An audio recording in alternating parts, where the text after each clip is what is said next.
Dahil sa hindi waston liquidation, pwede raw sabihin na gamit sa personal use o benefit ang mahigit 100 milyong pisong confidential funds ng Department of Education ayon sa State Auditor na iniharap ng prosekusyon kahapon. Pumalag ang depensa dahil tila ginawa na raw ito agad ng konklusyon. May unang balita si Sandra Aguinaldo. Sa Day 12 ng impeachment trial ni Vice President Sara Duterte, inusisa ng prosecution ang paggamit ng confidential fund ng DepEd noong 2023. Ginamit daw ang pondong ito para sa counterinsurgency o panlaban sa rebelyon at mga terrorist group sa campus. Pero sabi ng testigo na si State Auditor Attorney Roderick Wamil, walang isinumiting dokumento ang DepEd na magpapatunay na nagawa nga ito. Ano naman ang dokumentong sinabmit ng DepEd para patunayan na tunay nga na may terrorist ang mga eskwelahan? Meron ba? Submit the documents? Wala po silang sinabmit. Puna rin ng COA sa isang pinuntahan ng pondo. First quarter, CY 2023 cash advance. Payment of allotments under the maintenance and other operating expenses authorized under the page 376 of RA number 11936 of the General Appropriations Act, fiscal year 2023. Anong ibig sabihin ng MOOE? Yung MOOE po kasi kasama yun doon sa kanilang regular funds. Ano ang regular funds at ano ang confidential funds? Yung regular funds po ng agency, yun yung kanilang pondo na ginagamit nila for their operations and yun po. Well, yung confidential fund po, ito po yung specific lump sum ng agency which is to be used for their confidential operations. Matapos lumabas ang kanilang audit observation memo tungkol sa umunoy irregularidad, nakipagpulong daw sa kanila ang mga kinatawan ng bise, kasama si Defense Counsel Attorney Michael Powa na nooy nasa DepEd.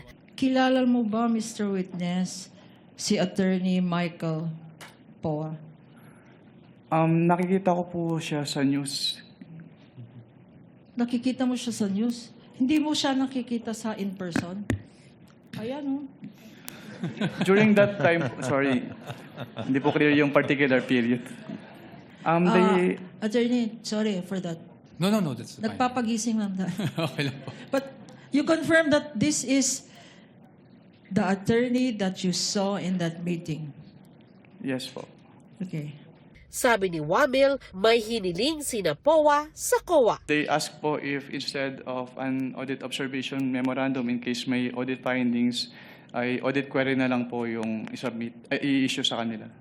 Audit query na lang ang dapat i-issue, yun ba ang sinabi nila? Ano naman itong audit query? Hindi po ako familiar sa audit query since hindi naman po siya kasama dun sa issuances under the Joint Circular 2015-01. Hindi raw sila pumayag sa kahilingan ni Powa at naglabas ang COA ng audit observation memo pero hindi ito tinanggap ng opisina ng bise at sa halip ay nagsumite ng revised accomplishment report. Kaya tanong ng prosecution, ang kabiguan ba raw na maliquidate ng wasto ang confidential funds ay ebidensya na nalustay ito? Please read paragraph 8.3. Under item 8.3, failure of the accountable officer to liquidate any public funds for which he is accountable upon demand by any duly authorized officer shall be prima facie evidence that he has put such missing funds or property to personal use and benefit. Ano ang ibig sabihin dito ng prima facie evidence? Ang ibig sabihin po ng prima facie evidence under 8.3 ay nagkaroon po ng presumption na ginamit yung funds for the personal use and benefit of the accountable officers. So kung ang accountable officer at masasabi mo ba na ang Vice President at and concurrently Secretary of Education, masasabi mo ba na accountable officer ito? Based on the joint circular po, yes po. Presumption ng ano? Under 8.3 po, presumption na yung fund po ay na-convert into personal use or benefit. Presumption na na-convert for personal use or benefit applicable dito sa sinabi mo? Conclusion of law, Your Honor. Calls for conclusion. Your Honor, that is... Your Honor, all these matters are pending still. Sustained. Your Honor, please, ang tawag ko lang doon, hindi prima facie evidence. Kung akong tatanungin, scam ito. Move to strike, No Your further Honor. Move to questions. strike. That is out of order, Your Honor. No further questions, Your Honor. So Move to strike. stricken from the record.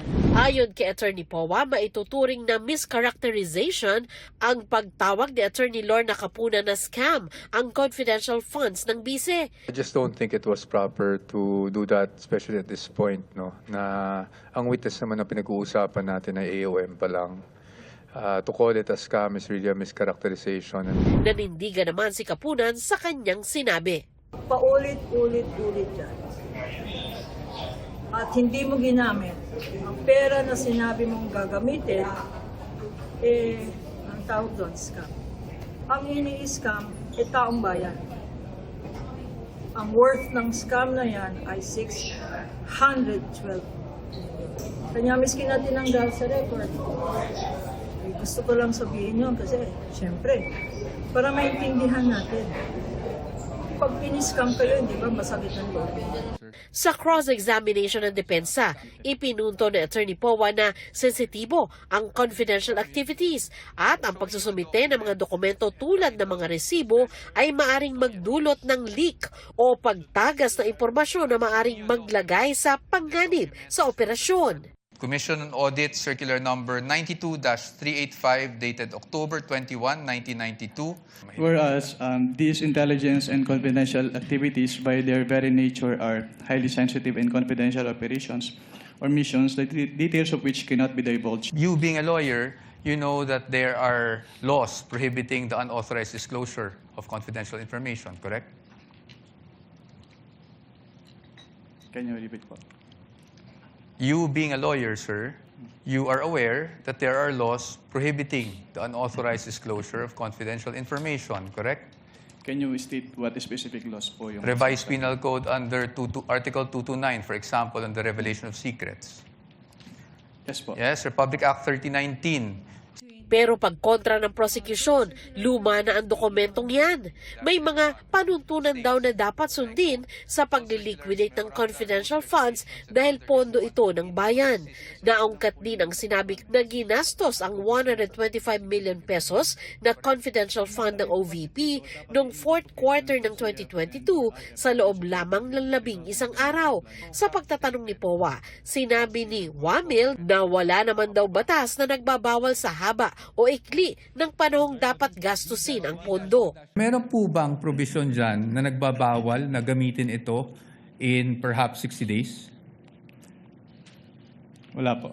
Meron po bang nagbabawal na gamitin ito in 11 days? Wala din po. Kaya hindi po namin sinama sa findings namin yung 11 days na disbursement. It's just a statement of fact po on the AOM. Ipinakita rin sa paglilitis ang mga dokumentong pirmado ng bise nung siya pa ang Education Secretary bilang siyang accountable officer.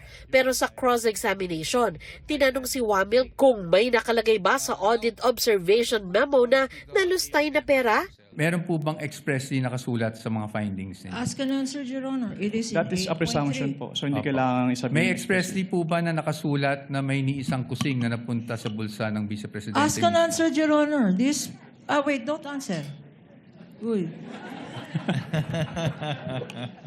That question, Your Honor, has been asked and answered. After ruling, Your Honor. Sinabi ni Wamil sa korte na nag-issue ang COA ng Notice of Suspension sa tanggapan ng bise. Expressly says there is a presumption of misuse and that it is used for personal benefit. Tama?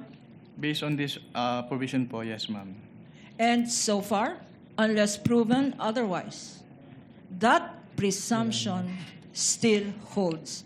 She is presumed to have misused or to have used it for personal benefit, Mr. Witness, correct? Yes ma'am. Pero giit ng depensa, sumagot ang mga tanggapan ni Duterte pero baka hindi na inabutan ni Wamil dahil nailipat na siya sa ibang opisina. You would confirm na sumagot ang OVP pero hindi na niya inabutan ang sagot, or meaning hindi niya na alam kung sumagot man ng OVP dun sa notice of suspension? Yes po, hindi ko naman naabutan. So probably for another witness. Hindi pa rin daw pinal ang mga AOM at may pagkakataon pa na magsumite ng mga kinakailangang dokumentong OVP at DepEd. At wala pa umanong napapakitang maling paggamit ng pondo roon. Inaasahang magtatanong ang Senator Judges kay Wamel. Inaasahan ding isasalang ang isa pang bagong testigo. Kailangan ba ma-prove na yung buong 125 million ay questionable, or yung 27 or just one portion is enough already to prove that there was culpable violation of the law or betrayal of public trust? You know what, actually, yeah, from the point of view of the citizen, 1 peso is already too much, no? But we understand na malalaking amounts ang involved dito. And that's the reason why sampling lang siya. Kasi ang pinapakita mo naman dito ay may pattern or merong propensity na gamitin sa hindi nararapat o sa naaayon yung pera. So, in other words, kung napakita ng prosecution na posible ito for these amounts and for these transactions, it is highly likely na ito din yung nangyari sa iba. Ito ang unang balita. Sandra Aguinaldo, GMA News.